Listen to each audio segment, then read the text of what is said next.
মানুষের জীবনে তিনটা সম্পদ আছে,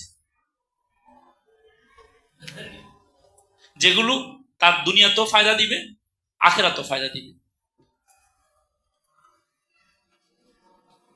ওই তিন সম্পদের একটি হচ্ছে আল্লাহর মহাব্বত। আল্লাহকে যদি মহাব্বত করতে পারে, কেমন মহাব্বত? বান্দা নিজেও করবে, আল্লাহ তাকে করবে।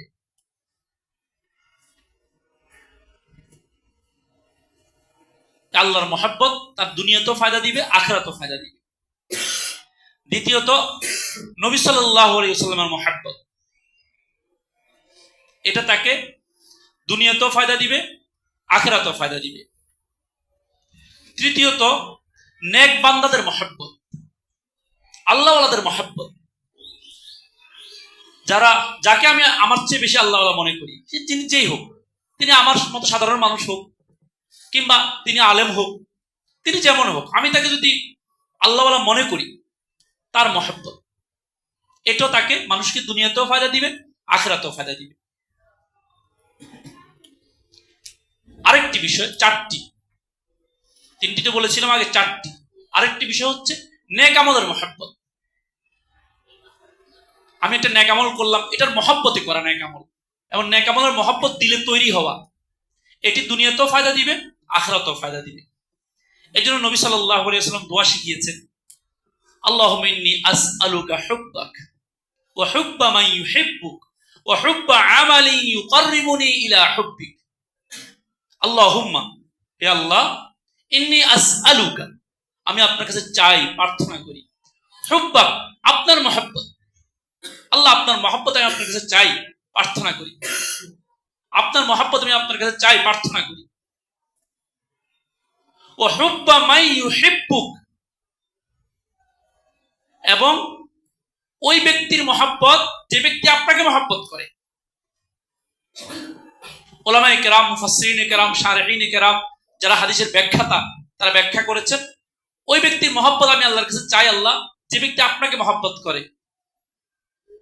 ওই ব্যক্তি সবচেয়ে বেশি আল্লাহকে মহব্বত করে নবী সাল্লাল্লাহু আলাইহি ওয়াসাল্লাম, অর্থাৎ নবীজির মহব্বত, এবং পরবর্তীতে উলামায়ে কেরামের মহব্বত। কারণ উলামায়ে কেরাম আল্লাহকে বেশি মহব্বত করে। আমি যাকে মনে করি তিনি আল্লাহকে বেশি মহব্বত করে। তো দেখেন, আল্লাহ তাআলা নবীজি দোয়া শিখিয়েছেন, আল্লাহর কাছে দোয়া করো, আল্লাহ এমন ব্যক্তির মহব্বত আমার অন্তরে দান করেন যারা আপনাকে মহব্বত করে। এই জন্য আলেম ওলামাদের মহব্বত দিলে থাকা, এটা একটা কোষ্ঠী পাথর। আল্লাহর মহব্বত, রসুলের মহব্বত, আলেম ওলামাদের মহব্বত দিলে থাকা, এটা একটা কোষ্ঠী পাথর। এটা মুমিন আর মুনাফিকের মধ্যে পার্থক্য করে। চতুর্থ, তিনটি তো গেল, চতুর্থ, ওয়া হুব্বা আমালি ইউকাররিবুনি ইলা হুব্বিক। আল্লাহ, আমি আপনার কাছে এমন আমলের মহব্বত চাই, ইউকাররিবুনি ইলা হুব্বিক, যে আমল করলে আপনার মহব্বত পর্যন্ত আমি পৌঁছতে পারবো, যে আমল আমাকে আপনার মহব্বত পর্যন্ত নিয়ে যাবে, নেক আমলের মহব্বত। এই চারটা মহব্বত নবী সাল্লাল্লাহু আলাইহি ওয়াসাল্লাম নিজেও চাইতেন, এবং তিনি তার উম্মতকে শিখিয়েছেন আল্লাহর কাছে এটা চাও।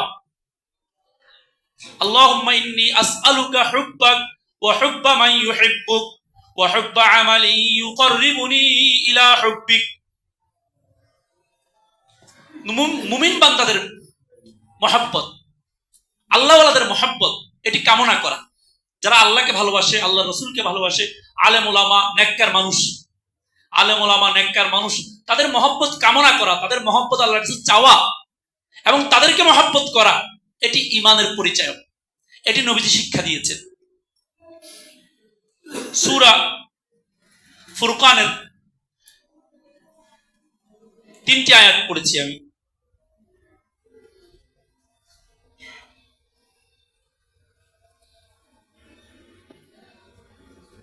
ও 3 আয়াতের মধ্যে একটা প্রেক্ষাপট বলা হয়েছে, একটা ঘটনার প্রেক্ষাপটেও 3টি আয়াত নাজিল হয়েছে। ওয়ায়াউমা ইয়া'আদ্দু যালিমু আলা ইয়াদাইহি ইয়াকুলু, কিয়ামতের দিন, ওই দিনকে স্মরণ করো, আল্লাহ বলছেন, যেদিন অপরাধী, মুজরিম, গুনাহগার, মুশরিক, নাস্তিক, যে দুনিয়াতে অপরাধ করেছে, সে তার আঙ্গুল কামড়াবে আল্লাহর কাছে। ইয়াদু যালিমু আলা ইয়াদাই, আঙ্গুল কামড়াকে আফসোস করে, আঙ্গুলে কামড় দিবে। ইয়াকুলু, সে আফসোস করে করে বলবে, ইয়া লাইতানি লামাত্তাখিজ ফুলানান, ইয়া লাইতানি ইত্তাখাযতু মা'আর রাসূলি সাবিলা, হায় আমি যদি দুনিয়াতে রাসূলের বাতানো পথে চলতাম,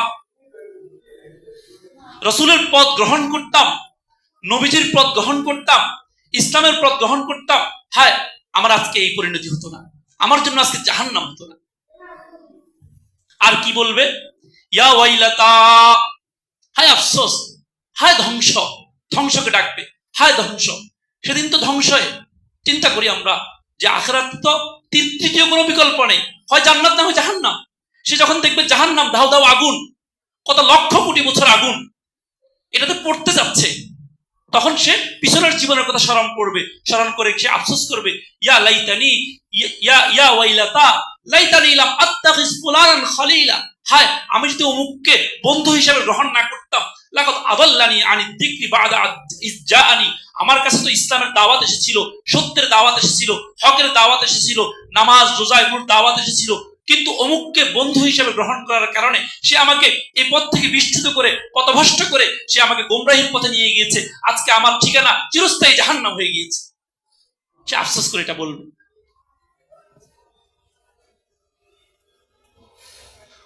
মক্কার কুরাইশের একজন মুশরিক ছিল,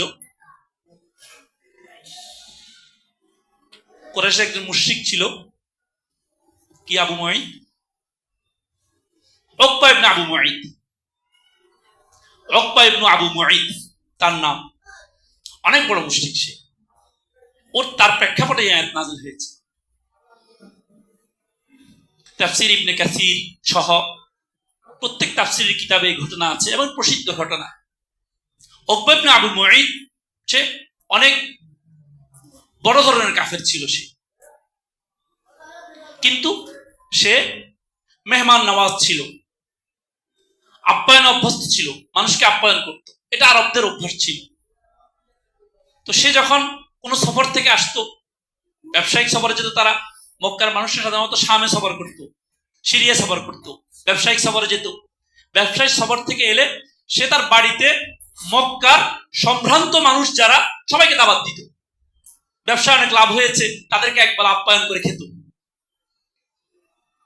উকবা ইবনে আবু মুঈদ তার চিরাচরিত নিয়ম অনুসারে, সবসময় অভ্যাস অনুসারে, সে একবার ব্যবসা থেকে এলো, ব্যবসায়িক সফর থেকে এলো, এসে তার বাসায় অনেককে দাওয়াত করেছে, এর মধ্যে নবী সাল্লাল্লাহু আলাইহি ওয়াসাল্লামকেও দাওয়াত করেছেন, আল্লাহ নবীজিকে দাওয়াত করেছেন। আল্লাহ নবীজি তাদের দৃষ্টিতে সম্ভ্রান্ত মানুষ ছিল। এটা নবুয়তের পর, নবুয়তের আগে না। নবুয়তের আগে তো সম্ভ্রান্ত মানুষ তাদের কাছে, সবার কাছে ছিল। নবুয়তের পরেও সবাই বিশ্বাস করতো উনি সম্ভ্রান্ত মানুষ, কেউ স্বীকার করতো কেউ স্বীকার করতো না, বিশ্বাস করতো উনি সম্ভ্রান্ত মানুষ। আল্লাহ নবীজিকে দাওয়াত দিয়েছেন, প্রতিবারের মতো এবারও দাওয়াত দিয়েছেন। তো নবী সাল্লাল্লাহু আলাইহি ওয়াসাল্লাম তার দাওয়াতে শরীক হয়েছেন। যখন খাবার সামনে এলো, আল্লাহ নবীজি বললেন, আল্লাহ নবীজি চিন্তা করলেন, এই লোক তো আমাকে মহব্বত করে, উকবা ইবনে আবু মুঈদ, সে আমাকে মহব্বত করে, তাকে আমি দ্বীনের দাওয়াত দিই, ইসলামের দাওয়াত দিই, তাকে আমি মুসলমান বানাই, তাকে আমি জাহান্নাম থেকে মুক্তি দিই। আল্লাহ নবী সাল্লাল্লাহু আলাইহি ওয়াসাল্লাম ওই মজলিসে তাকে বলল যে, উকবা তুমি যদি কালিমা না পড়ো তাহলে আমি তোমার খাবার খাবো না, দাওয়াত থেকে উঠে যাব। কঠিন শর্ত, অনেক মেহমান। উকবা ইবনে আবু মুঈদ বিপদে পড়ে গিয়েছে। সে বলল, আরবদের কাছে ঘর থেকে মেহমান চলে যাওয়া এটা আরবদের কাছে অনেক লজ্জার বিষয়। ঘর থেকে মেহমান চলে যাওয়া এটা আরবদের কাছে অনেক লজ্জার বিষয়। সে বলল, মুহাম্মদ, আমি আপনার দাওয়াত কবুল করলাম, আশহাদু আন লা ইলাহা ইল্লাল্লাহ ওয়া আন্না মুহাম্মাদার রাসূলুল্লাহ, আমি ঈমান আনলাম, আমি আপনাকে রাসূল হিসেবে বিশ্বাস করলাম। নবী সাল্লাল্লাহু আলাইহি ওয়াসাল্লাম খেলেন, খাওয়ার পর আল্লাহ নবী চলে গেলেন। উকবা বিন আবি মুঈদ সে আপ্যায়ন মজলিস শেষে বাড়ি ঘরে গেল। সে মক্কার অন্যান্য মুশরিকদের সঙ্গে মিশল। মিশার পর মক্কার মুশরিকদের বড় মুশরিক উবাই ইবনে খালফ মক্কার বড় মুশরিক। উবাই ইবনে খালফ অনেক বড় মুশরিক সে বলল সে তার সঙ্গে উকবা বিন আবি মুঈদের সঙ্গে দোস্তি ছিল, বন্ধুত্ব ছিল। সে বলল, উকবা তুমি কি কাজ করেছো? লাকাত সবাউতা, তুমি তো বিধর্মী হয়ে গিয়েছো, আমাদের পূর্বপুরুষদের ধর্ম ত্যাগ করে এই মুহাম্মদের নতুন ধর্ম গ্রহণ করেছো। তুমি তো এটা লজ্জার কাজ করেছো অনেক। আমার সঙ্গে তোমার বন্ধুত্ব শেষ, আর তো তোমাকে আমি বন্ধু হিসেবে রাখবো না। উকবা বিন আবি মুঈদ কমবখত, দুর্ভাগা, সে বলল, আরে শুনো, আমি তো মন থেকে করিনি, মুহাম্মদ তো সম্ভ্রান্ত ব্যক্তি, তিনি আমাদের মসজিদ থেকে চলে যাবেন আপ্যায়ন কবুল না করে, এজন্য আমি চাপে পড়ে মুখে বলেছি, আমি মন থেকে এটা করিনি।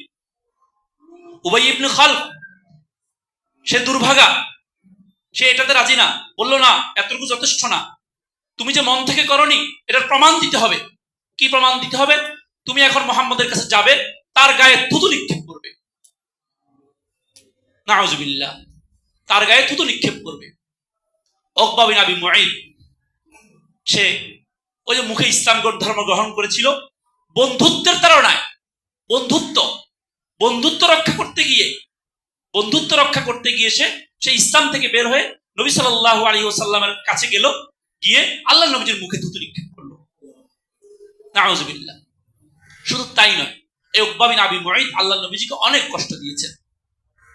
আল্লাহর নবীজিকে এত কষ্ট দিয়েছেন, আল্লাহর নবীজি একদিন নামাজে ছিল, নামাজে থাকা অবস্থায় এই উকবা বিন আবি মুঈদ সালা জাজুর অর্থাৎ উটের নাড়ি মুড়ি নিয়ে হযরত নবী সাল্লাল্লাহু আলাইহি ওয়াসাল্লামের মাথার উপরে রেখে দিয়েছে। এই উকবা বিন আবি মুঈদ এ কমবখত, আল্লাহর নবীজি তাকে তার বিষয়ে ভবিষ্যৎবাণী করলেন, বলল, উকবা বিন আবি মুঈদ, তুমি আল্লাহ রাসূলকে কষ্ট দিচ্ছ, তুমি মক্কা থেকে বের হলে তোমার মৃত্যু হবে। উকবা বিন আবি মুঈদ জানতো মুহাম্মদ জীবনে কখনো মিথ্যা কথা বলেনি, তিনি আল আমিন, তিনি সেরা সত্যবাদী। বদরের যখন রণঝঙ্কার শুরু হলো, যখন মক্কার কাফেররা মুসলমানদেরকে ৩১৩ জন মুসলিমকে হত্যা করার জন্য ১০০০ কাফের যখন মক্কা থেকে বের হলো, তখন উকবা বিন আবি মুঈদকে সবাই বলল, চলো, তুমিও চলো। বলল, না, আমাকে মুহাম্মদ একটা বদদুয়া করেছে, আজকে আমি মক্কা থেকে বের হলে আমার অবস্থা শেষ হবে, আমি আর ফিরতে পারবো না।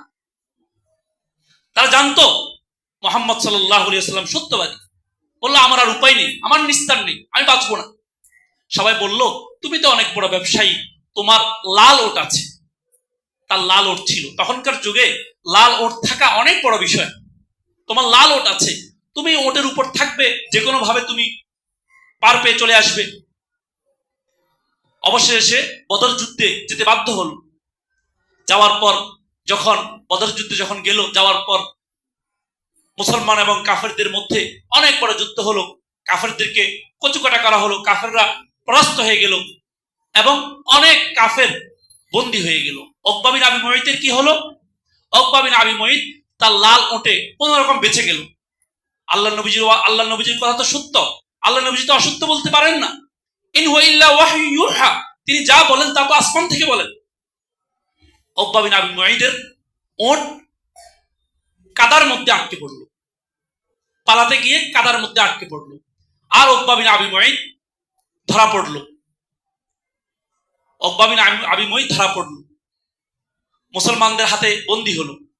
মুসলমানদের হাতে বন্দী হওয়ার পর বদরের যারা বন্দী হয়েছে, নবী সাল্লাল্লাহু আলাইহি ওয়াসাল্লাম সবাইকে মুক্তিপণের বিনিময়ে ছেড়ে দিয়েছেন, কিন্তু যে কয়েকজন কাফেরকে হত্যা করা হয়েছে, এর মধ্যে উকবা বিন মুঈদ একজন, তাকে হত্যা করা হয়েছে। আল্লাহ নবীজির ওয়াদা সত্য হয়েছে, সে ধরা পড়েছে। এই কমবখ তার পরিণাম কি হলো? জাহান্নাম হলো। কি কারণে তার এই পরিণাম জাহান্নাম হলো? ওই যে বন্ধুত্ব। কার সঙ্গে বন্ধুত্ব? কাফেরের সঙ্গে বন্ধুত্ব। না হয়তো সে মুসলমান হয়ে গেছিল, উকবা বিন আবি মুঈদ তো মুসলমান হয়ে গেছিল, কিন্তু ওই যে কাফের উবাই ইবনে খালফের সঙ্গে বন্ধুত্ব। এই কমবখ উবাই ইবনে খালফ সে উহুদ যুদ্ধের পরে নিহত হয়েছে মুসলমানদের হাতে এবং স্বয়ং নবী সাল্লাল্লাহু আলাইহি ওয়াসাল্লামের হাতে। উবাই ইবনে খালফ পরে নিহত হয়েছে। তো এই বন্ধুত্বের কারণে, বন্ধুত্ব তাকে কোথায় নিয়েছে? জাহান্নামে নিয়েছে।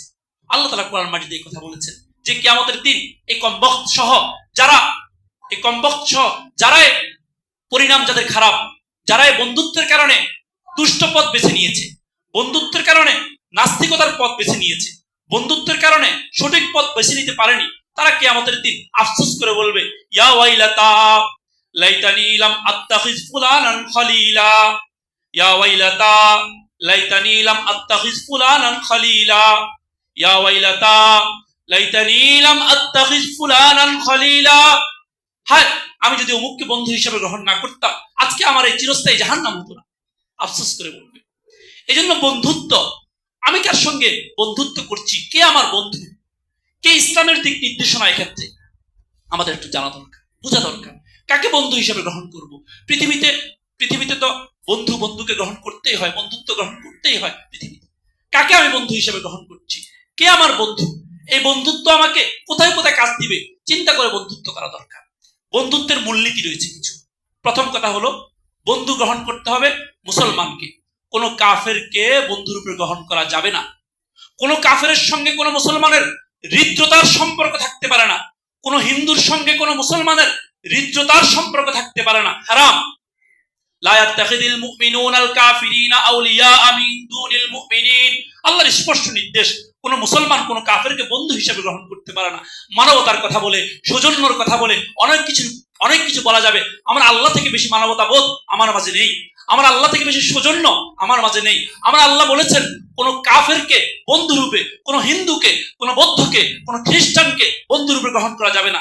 আজকের যে মধ্যপ্রাচ্যের অবস্থা হয়েছে, এই অবস্থা হয়েছে কেন হয়েছে? কারণ তারা ইউরোপ আমেরিকাকে বন্ধু হিসেবে গ্রহণ করেছে। শুধু বন্ধু না, বরং প্রভু হিসেবে গ্রহণ করেছে।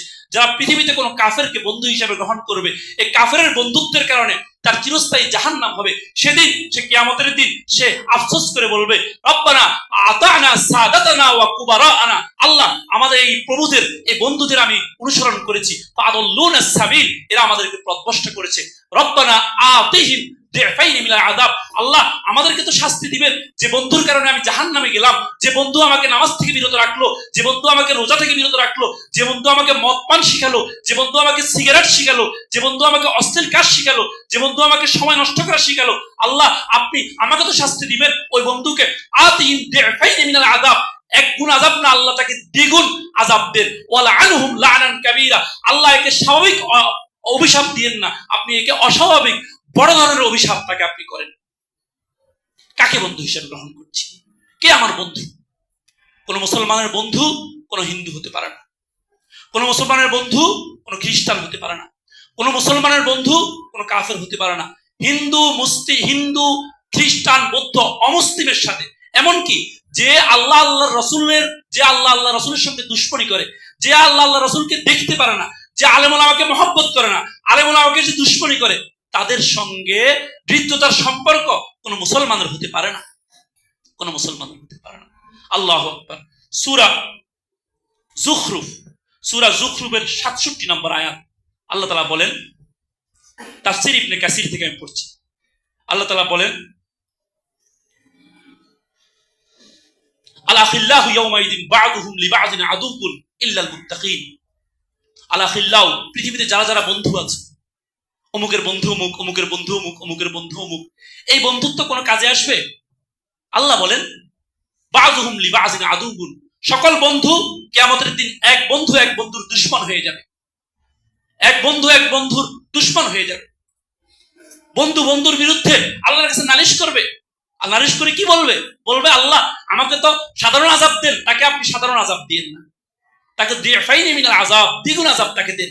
সে আমাকে নষ্ট করেছে, ভ্রষ্ট করেছে, সে আমাকে নামাজ থেকে বিরত রেখেছে। লাকাদ আদাল্লানি আন যিকরি, আল্লাহ আমি আপনাকে স্মরণ করতাম, নামাজ পড়তাম, তার বন্ধুত্বে পড়ে আমি আসরের নামাজ পড়তে পারিনি, তার বন্ধুত্বে পড়ে আমি মাগরিবের নামাজ পড়তে পারিনি, তার বন্ধুত্বে পড়ে আমি ফজরের নামাজ পড়তে পারিনি। সে আমাকে এমন ভাবে আটকে রেখেছে, রাত ১টা পর্যন্ত তার সঙ্গে গল্প করেছি, তার সঙ্গে আমি খেলেছি, মাঠে তার সঙ্গে খেলতে গিয়েছি, আল্লাহ এই কারণে আমি ফজরের নামাজটা পড়তে পারিনি। আজকে আমি শাস্তির মুখোমুখি হয়েছি, আল্লাহ শাস্তি আমাকে একা দিয়েন না, আতিহিম দিফাইনি মিনাল আযাব, তাকে আপনি দ্বিগুণ শাস্তি দেন। ওয়ালা আনহুম লা'নান কাবীরা, তাকে আপনি বড় ধরনের অভিশাপ দেন। কিয়ামতের দিন এক বন্ধুর দুশমন হয়ে যাবে, শত্রু হয়ে যাবে। আল্লাহ বলছেন সূরা যুখরুফের ৬৭ নম্বর আয়াত, আল্লাহ বলেন, আল-আখিল্লাহু ইয়াওমাইদিন বা'দুহুম লিবা'দিন আদু, কিয়ামতের দিন এক বন্ধু আরেক বন্ধুর শত্রু হয়ে যাবে। ইল্লাল মুত্তাকিন। হ্যাঁ, পৃথিবীতে যে বন্ধুত্ব ঈমানের ভিত্তিতে ছিল, যে বন্ধুত্ব আল্লাহ আল্লাহ রাসূলের জন্য ছিল, যে বন্ধুত্ব একমাত্র আল্লাহর জন্য ছিল, ওই বন্ধুত্ব কিয়ামতের দিন কাজে দিবে, ওই বন্ধুত্ব আখিরাতে কাজে দিবে। যে বন্ধুত্ব আল্লাহর জন্য না, সেই বন্ধুত্ব কিয়ামতের দিন কাজ দিবে না। হাদিস শরীফের মধ্যে নবী সাল্লাল্লাহু আলাইহি ওয়াসাল্লাম বলেছেন, সাবআতুন ইউযিল্লুহুমুল্লাহু ফি যিল্লি ইল্লা লা যিল্লা ইয়াওমা লা যিল্লা ইল্লা যিল্লু। 7 ব্যক্তিকে আল্লাহ তাআলা কিয়ামতের দিন আরশের নিচে ছায়া দান করবেন।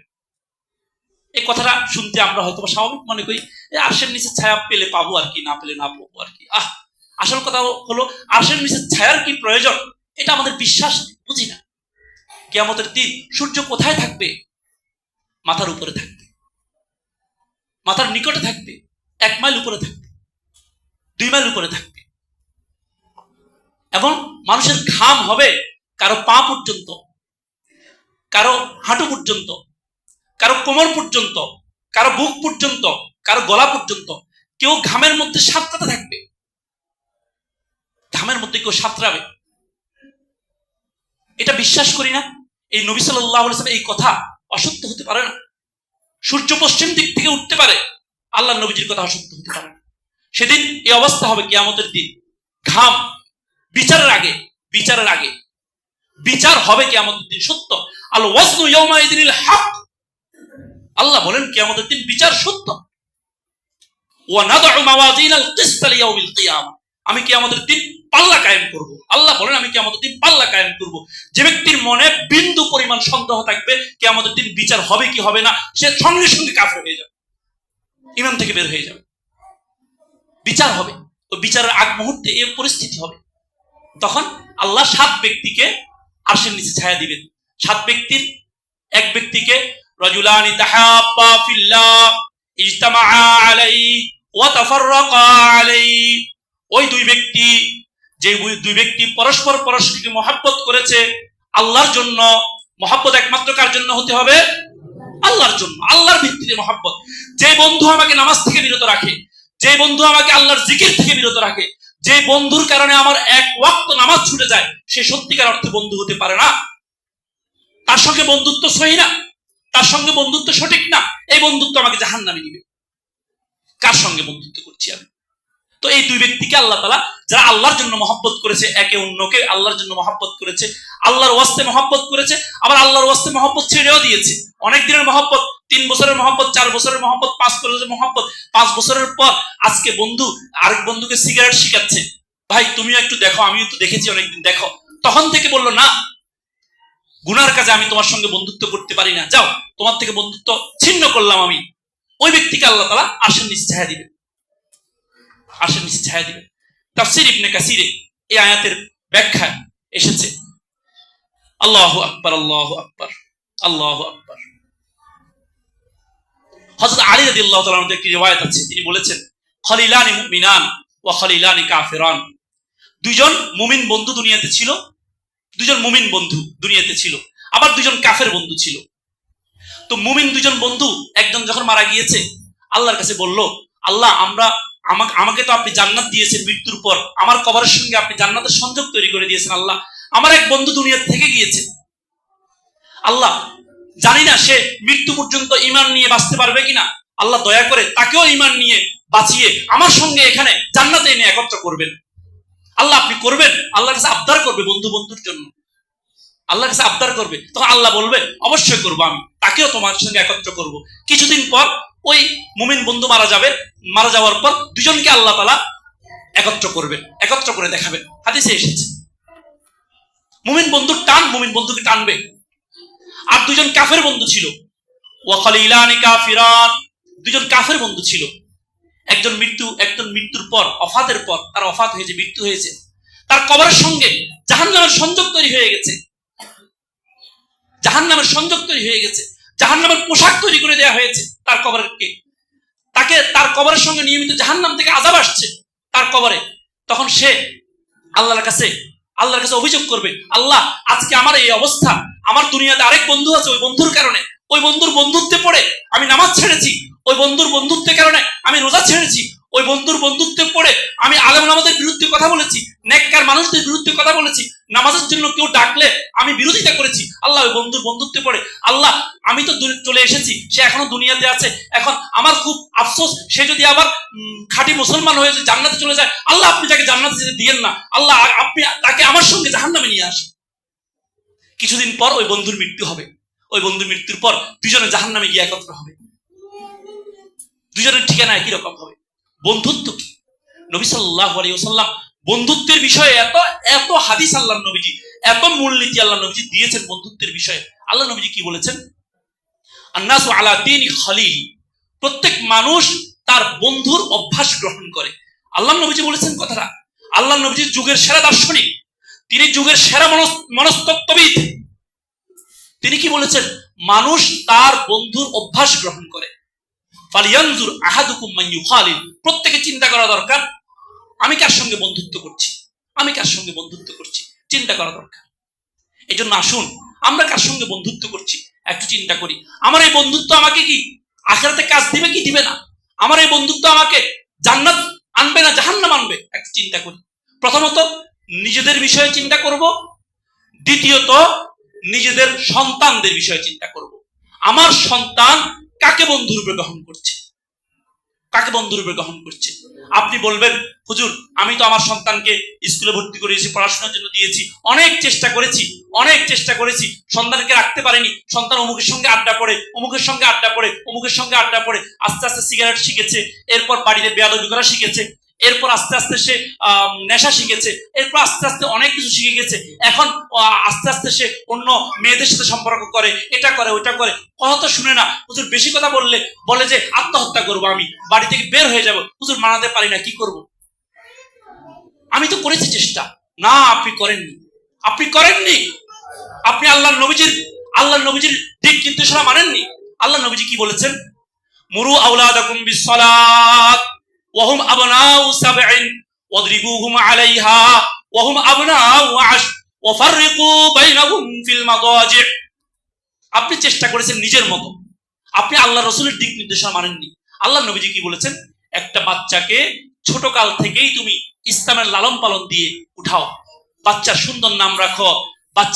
বাচ্চা যখন জন্মগ্রহণ করে একজন আল্লাহওয়ালা মানুষের কাছে নিয়ে তাকে খেজুর দিয়ে তাহনিক করাও। এখন থেকে ছোটকাল থেকে আলেম ওলামাদের সাথে সম্পর্ক করো, ছোটকাল থেকে আল্লাহওয়ালা মানুষের সাথে সম্পর্ক করো। যখন বড় হবে, যখন সে 7 বছর বয়স হবে, তখন তাকে নামাজের আদেশ করো। 7 বছর বয়সে নামাজের আদেশ করো। আর যখন 10 বছর বয়স হবে, নামাজ না পড়ার কারণে তাকে প্রহার করো। বুকে হাত রেখে আমরা বলি তো, 10 বছর বয়স আমার সন্তানের হয়েছে, আমার ছেলের হয়েছে, আমার মেয়ের হয়েছে, আমি ছেলে মেয়েকে নামাজের জন্য মেরেছি, এরকম অভিভাবক আছে কিনা? বুকে হাত দিয়ে বলি আছে।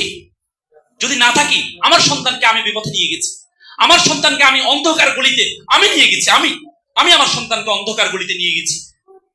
আমি তার চেয়ে সঠিকভাবে শাসন দেইনি, সঠিকভাবে শাসন করিনি।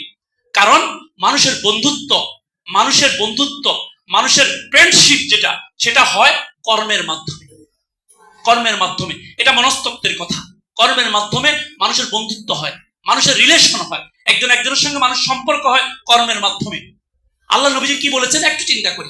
আল্লাহ নবীজি কি বলেছেন? আপনার দুনিয়াতে অনেক বন্ধু আছে, সব বন্ধু কিন্তু কর্মের মাধ্যমে। দেখেন, আপনার অফিস করেন, এ কারণে বন্ধু, দোকান করেন, এ কারণে বন্ধু, রাস্তায় হাঁটতে যান, এ কারণে বন্ধু, সকালবেলা দৈনিক আপনিও হাঁটতে বের হয়েছেন, আরেকজন হাঁটতে বের হয়েছেন, হাঁটতে হাঁটতে হাত ধরাধরি হয়েছে, দুজনে অনেক জিগরি দোস্ত হয়ে গেছেন, দুজনে অনেক অন্তরের বন্ধু হয়ে গেছেন। কিসের কারণে? কর্মের কারণে। কর্ম মানুষকে বন্ধুত্ব টেনে আনে। নবীজি কি বলেছেন? কর্ম চেঞ্জ করো। নবীজি বলেছেন সন্তানকে নামাজ শিক্ষা দাও, 7 বছর বয়সে আদেশ করো, 10 বয়সে প্রহার করো। কারণ নামাজে যদি সন্তানকে অভ্যস্ত করে, সন্তান মসজিদে যাবে, মসজিদে গেলে সন্তানের বন্ধুত্ব হবে কার সঙ্গে? ইমাম সাহেবের সঙ্গে। সন্তানের বন্ধুত্ব হবে কার সঙ্গে? আর 5 জন ছেলে যারা নামাজ পড়ে তাদের সঙ্গে হবে। সুতরাং মনস্তত্ত্বের দাবি হচ্ছে সন্তানকে কর্ম দাও, সন্তানকে এই কর্ম দিলে সন্তান ওই কর্মের আলোকে বন্ধুত্ব গ্রহণ করবে। তোমার সন্তান বেপথু হবে না, তোমার সন্তান গোমরা হবে না। আর সন্তানকে যদি তুমি মসজিদে অভ্যস্ত না করে সন্তানকে যদি তুমি ক্লাবে অভ্যস্ত করো, খেলার মাঠে অভ্যস্ত করো, অলিতে গলিতে অভ্যস্ত করো, এমন শিক্ষা প্রতিষ্ঠানে অভ্যস্ত করো যে শিক্ষা প্রতিষ্ঠানে দিন ধর্ম কিছু নাই, তাহলে সন্তান ধীরে ধীরে অন্ধকার গলিতে চলে যাবে। এটার জন্য তুমিই দায়ী। এটার জন্য তুমিই দায়ী। সন্তানকে অন্য পথে কে নিয়ে গিয়েছে? আমি নিয়ে গিয়েছি। কিয়ামতের দিন এই সন্তান আমার বিরুদ্ধে আল্লাহর কাছে নালিশ করবেন, রব্বানা আতানা সাদাতানা ওয়া কুবারাআনা, আল্লাহ আমি তো আমার বাবার অনুসরণ করেছি, ফাআদাল্লুনাস সাবিল, আল্লাহ আমার বাবা আমাকে বেপথে নিয়ে গেছে, আমার বাবা আমাকে গোমরা করেছে, ফাআতিহিম দি'ফাইনি মিনাল আযাব, আল্লাহ আপনার আমাকে শাস্তি দিবেন, আমার বাবাকেও দেন, আমাকেও দেন, আমাকে তো দিবেন, আমার বাবাকেও দেন। সন্তানকে কোথায় কি শিক্ষা দিব, সন্তানকে কিসে অভ্যস্ত করব? একটু চিন্তা করি, একটু চিন্তা করি। আমাদের দেশের যে সমাজ ব্যবস্থা যেদিকে আগাচ্ছে, বড় জটিল কঠিন অবস্থার দিকে আগাচ্ছে। সন্তানকে যদি ব্যক্তি পরিমণ্ডলে ব্যক্তিগতভাবে সন্তানকে যে আমি সঠিক পথে না আনার চেষ্টা করি, সন্তান আমার সঠিক পথে থাকবে না, সন্তান ধীরে ধীরে অন্ধকার গলিতে চলে যাবে। বিগত সময়গুলোতে দেশের বিগত 15 বছর আরো কিছু সময়ে দেশে যা হয়েছে, দেশে তো প্রথম আলোর মতো পত্রিকা, যেটিকে আমরা পূজনীয় মনে করি, যার সম্পাদকে আমরা কোরআন কারীম থেকেও বিশ্বাস্য মনে করি, নাউজুবিল্লাহ, সেই পত্রিকার হেডলাইন করেছে আপনার সন্তান জঙ্গি হচ্ছে না তো? কি কারণ? দেখেন আপনার সন্তানের মধ্যে যদি এই লক্ষণগুলো দেখা যায়, সন্তান যদি মসজিদে যায়, সন্তান যদি হাঁটুর উপরে কাপড় পরে, সন্তান যদি মাথায় টুপি পরে, সন্তান যদি দাড়ি রাখে, সন্তান কিন্তু জঙ্গি হয়ে যাবে। ধীরে ধীরে প্রমাণিত হচ্ছে বিগত বছরগুলোর জঙ্গি নামে যত ইসলাম ফোবিয়া সব বানানো, সব কিচ্ছা কাহিনী। এই শিক্ষিত মানুষগুলো তো জঘন্য কাজ করতে পারে, হাজার হাজার মানুষকে কারাগারে নিয়ে এদেরকে পুড়ে মেরে ফেলেছে, জঙ্গির বাহানা দিয়ে বের হচ্ছে। দৈনিক ওই যে আমার দেশ পত্রিকাতে দৈনিক একটা আসে। মানে এই শিক্ষিত মানুষগুলো, এই টাই পরা মানুষগুলো, এই প্যান্ট শার্ট পরা মানুষগুলো, উচ্চ ডিগ্রিধারী মানুষগুলো এভাবে হাজার হাজার মানুষকে মেরে ফেলেছে ক্রস ফায়ারের নামে। কি কারণ? শিক্ষা। কি কারণ? শিক্ষা। সঠিক শিক্ষা পাই। আমি আমার সন্তানকে কোন দিকে দিচ্ছি একটু চিন্তা করি। সন্তান শিক্ষা তো দিতেই হবে, সকল শিক্ষা দিতে হবে। আমি গত জুমায় বলেছি প্রত্যেক শিক্ষা আল্লাহ, টেকনোলজি শিক্ষা, মেডিকেল শিক্ষা, ইঞ্জিনিয়ারিং শিক্ষা, সকল আল্লাহ, সবকিছু আল্লাহ, সকল শিক্ষা দিতে হবে। বাকি আমার সন্তানকে আমি নামাজে অভ্যস্ত করতে হবে। আল্লাহ নবীজির কথা আবার স্মরণ করি। আল্লাহ নবীজি বলেছেন কি, মুরু আওলাদাকুম বিসসালাতি, তোমরা সন্তানকে নামাজ দাও। সন্তানকে যদি নামাজ দাও তাহলে সন্তান অন্ধকার গলিতে যাবে না, সন্তানের উঠা বসা নামাজের সঙ্গে হবে। 7 বছর বয়সে নামাজের আদেশ করো, 10 বছর বয়সে তাকে নামাজ না করলে প্রহার করো। আমি অভিভাবক হিসাবে এই দুইটা দায়িত্ব আমি যদি পালন করি, ইনশাআল্লাহ আমার সন্তান কখনো বেপথু হবে না, কখনো অন্ধকার গলিতে যাবে না। আল্লাহ তাআলা আমাদের সবাইকে সঠিকভাবে বন্ধুত্ব গ্রহণ করার এবং আমার সন্তানের জন্য সঠিক বন্ধুত্বের পরিবেশ পরিমণ্ডল তৈরি করে দেওয়ার তৌফিক দান করুন। ওয়া আখিরু দাওয়ানা আলহামদুলিল্লাহি রাব্বিল আলামিন।